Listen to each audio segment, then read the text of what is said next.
2024 ఎన్నికలు రానున్న నేపథ్యంలో ఆంధ్రప్రదేశ్లో రాజకీయ వేడి ఎక్కుతున్నట్టు మనం గమనించవచ్చు. అయితే కొంతమంది నాయకులు కొన్ని పార్టీలలోని నాయకులకు షాకులు ఇస్తున్నటువంటి పరిస్థితి. అయితే నంద్యాల జిల్లా పాణ్యం నియోజకవర్గం ఓరకల్లు మండలంలోని పాలకోలు సుధాకర్ రెడ్డి ప్రస్తుతం పాణ్యం నియోజకవర్గం ఎమ్మెల్యే కాటసాని రాంభూపాల్ రెడ్డి ముఖ్య అనుచరుడుగా కొనసాగినారు. అయితే సమయంలో వైఎస్ఆర్సీపీ పార్టీ బలోపేతానికి ఎంతో కృషి చేసినటువంటి వ్యక్తి నేడు వైఎస్ఆర్సీపీ పార్టీని వీడి తెలుగుదేశం పార్టీ అధినాయకులైనటువంటి జిల్లా అధ్యక్షులు మాజీ నాయకులు ఎంపీ గారి అభ్యర్థి అయినటువంటి మాండ్ర శివానంద్ రెడ్డి ఆధ్వర్యంలో తెలుగుదేశం పార్టీకి చేరడం జరిగింది.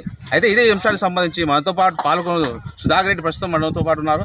అన్న, ప్రధానంగా మీరు గతంలో నుంచి వైఎస్ఆర్సీపీ పార్టీలో కొనసాగినారు. అదే సమయంలో వైఎస్ఆర్సీపీ పార్టీ బలోపేతానికి ఎంతో కృషి చేసినటువంటి వ్యక్తి, అలాంటి వ్యక్తి ఇప్పుడు ఉన్న బలంగా వైఎస్ఆర్సీపీ అధికారంలో ఉన్నటువంటి పార్టీని వీడి తెలుగుదేశం పార్టీ రావడానికి కారణం? ముఖ్యంగా మేము తెలుగుదేశం పార్టీకి రావడానికి ఫస్ట్ వైఎస్ఆర్సీపీ బలోపేతానికి మీరు చెప్పినట్టు మేము ఎంతో కృషి చేసినాము.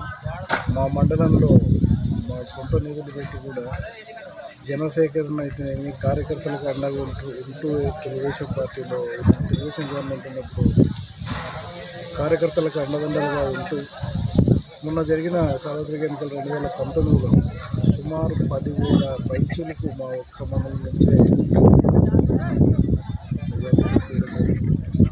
పార్టీ విధానాలు అయితేనేమి ఎమ్మెల్యే గారి గ్రూప్ రాజకీయాలు అయితేనేమి ప్రతి ఓరకల్ మండలంలోని ప్రతి కార్యకర్త ఆర్థికంగా చాలా నష్టపోయినాడు.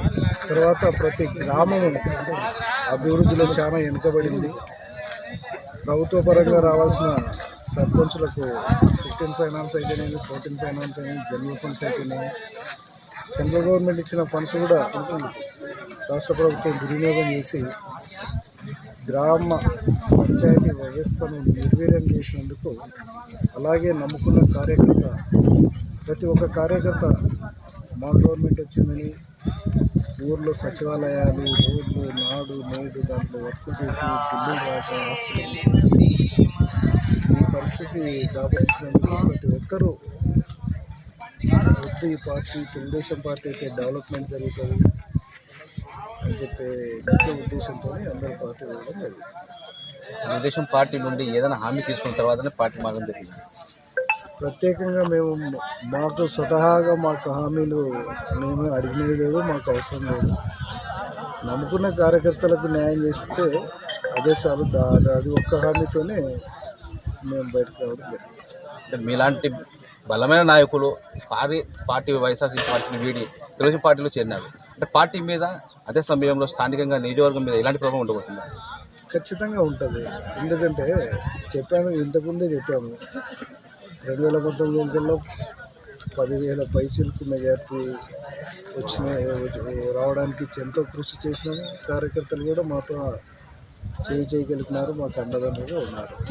ఇప్పుడు వాళ్ళంతా నష్టపోయినారు. ప్రతి ఒక్క కార్యకర్త కూడా ఈ వైఎస్ఆర్సీపీ గవర్నమెంట్లో డెవలప్మెంట్ ఉండదు. తర్వాత చదువుకునే పిల్లలకు ఉపాధి ఉండదు. స్థానికంగా ఇక్కడ సోలార్ అయితేనేమి, జస్ట్ స్టీల్ ప్లాంట్ అయితేనేమి, డిఆర్డిఓ అయితేనేమి ఎన్నో ప్రాజెక్టులు నెలకొల్పినారు. దాంట్లో 75% స్థానికులకని జగన్ చెప్పిన మాట ఎట్లా పోయిందో కానీ ఇక్కడ స్థానికులకు కనీసం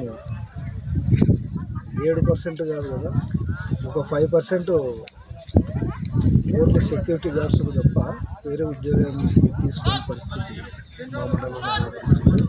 యువత అంతా వ్యతిరేకంగా ప్రభుత్వానికి ఉన్నారు. రానున్న 2024 సార్వత్రిక ఎన్నికలను దృష్టిలో ఉంచుకొని ఏం చెప్తారన్న? పార్టీ బలోపేతానికి ఎలాంటి కృషి చేస్తారు? పార్టీ 2024 విధి విధానాలు ఎలా ఉండబోతున్నాయి? తప్పకుండా ఇప్పుడు ఒక గుర్తింపు ఉంది. చంద్రబాబు నాయుడు అంటే అభివృద్ధి అంటే చంద్రబాబు నాయుడు అని దాన్ని దృష్టిలో పెట్టుకుని మేము కూడా ఈరోజు పార్టీ మారడం జరిగింది. పార్టీ వస్తే ఖచ్చితంగా ఇక్కడ మాకు ఉపాధి అవకాశాలు చాలా ఉన్నాయి, లభిస్తుంది అనేది ఉంది. డెవలప్మెంట్స్ గ్రామంలో పారిశుద్ధ్యం అనుకోండి, గ్రామ పంచాయతీ అన్ని విధాలుగా ఇది ఉంటుందని చెప్పేసి మా సాయశక్తిలో కృషి చేస్తాం. ఖచ్చితంగా తెలుగుదేశానికి మెజార్టీ మండలంలో తెప్పేయడానికి మా వంతు కృషి చేస్తాం. సో ఇది తెలుగుదేశం పార్టీలో చేరినటువంటి సుధాకర్ రెడ్డి గారు చెప్తున్నారు.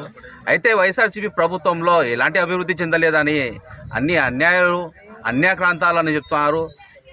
వైఎస్ఆర్సీపీ ప్రభుత్వం మీద ఇటు యువత ఇటు సామాన్యమైనటువంటి ప్రజలు వ్యతిరేకతగా ఉన్నారని 2024 రానున్న సార్వత్రిక ఎన్నికల్లో ఖచ్చితంగా తెలుగుదేశం పార్టీ ముఖ్యమంత్రిగా చంద్రబాబు నాయుడు గారు ఉండబోతున్నారని, పార్టీ బలోపేతానికి తీవ్ర స్థాయిలో మేము కృషి చేస్తామని సుధాకర్ రెడ్డి గారు తెలియజేస్తున్నారు. నూరు భాష.